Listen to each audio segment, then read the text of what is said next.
शादी के 3 साल हुए थे और एक दिन पत्नी के मन में ख्याल आया, क्या होगा अगर मैं अपने पति को छोड़कर चली जाऊं? पति का रिएक्शन क्या होगा? फिर वह क्या करेगा? इसी विचार के चलते पति की परीक्षा लेने के लिए उसने एक चिट्ठी लिखी। उसमें लिखा, आपके साथ रहकर बोर हो गई हूं। मुझे अब इस गृहस्थी से कोई लगाव नहीं है। मैं तुम्हारे साथ एक पल भी नहीं रह सकती, इसलिए मैं तुम्हें और इस घर को छोड़कर जा रही हूँ। उसने वो चिट्ठी टेबल पर रखी और खुद बेड के नीचे जाकर छुप गई। थोड़ी देर बाद पति ऑफिस से घर लौट आया।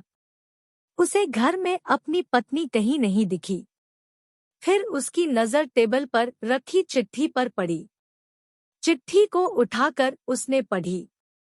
थोड़ी देर तक बिल्कुल शांत रहा, कुछ नहीं बोला। फिर उसने उसी चिट्ठी में पीछे कुछ लिखा और अपने मोबाइल में गाने बजाकर जोर-जोर से नाचने लगा। फिर उसने अपने कपड़े बदले और अपनी एक फ्रेंड को फोन लगाया और कहने लगा, मैं आज आजाद हो गया हूँ।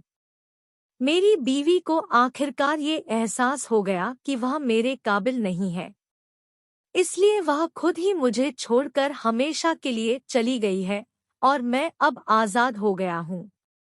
तुमसे अभी सामने वाले बगीचे में मिलना चाहता हूँ।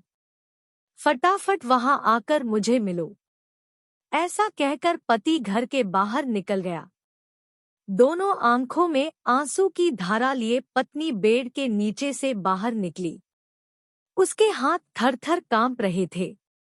कांपते हाथों से उसने टेबल पर रखी वो चिट्ठी उठाई और पढ़ी, जिसमें पति ने लिखा था, अरे पगलेट, तुम्हें तो ठीक से छुपना भी नहीं आता।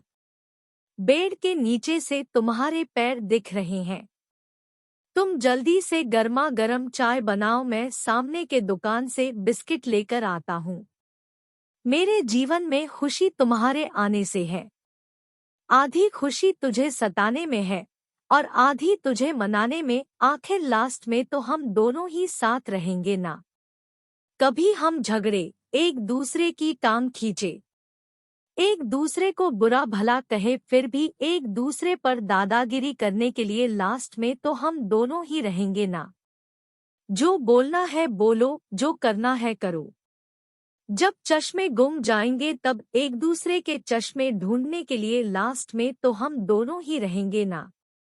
कभी मैं रूठूं तो तुम मुझे मनाना, कभी तुम रूठो तो मैं तुझे मना लूंगा।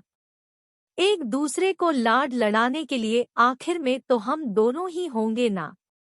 जब नजर कम आएगा, सुनाई भी कम देगा, तब एक दूसरे में एक दूसरे को ढूंढने के लिए हम दोनों ही होंगे ना।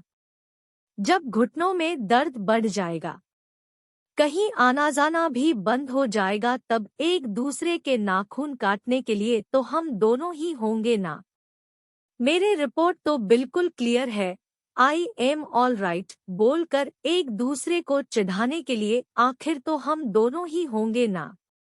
जब हम दोनों का साथ छूटेगा, अंतिम विदाई होगी, तब एक दूसरे को माफ करने के लिए आखिर हम दोनों ही होंगे ना। आखिर में सिर्फ हम और सिर्फ हम दोनों ही होंगे ना। दोस्तों, कहानी खत्म होते होते बीवी का रो रो कर बुरा हाल हो गया। उसे पता चल गया कि उसका पति उससे कितना ज्यादा प्यार करता है। आप भी सच सच बताना, क्या इस कहानी को पढ़ते पढ़ते आपकी आंखों में भी पानी आया या नहीं?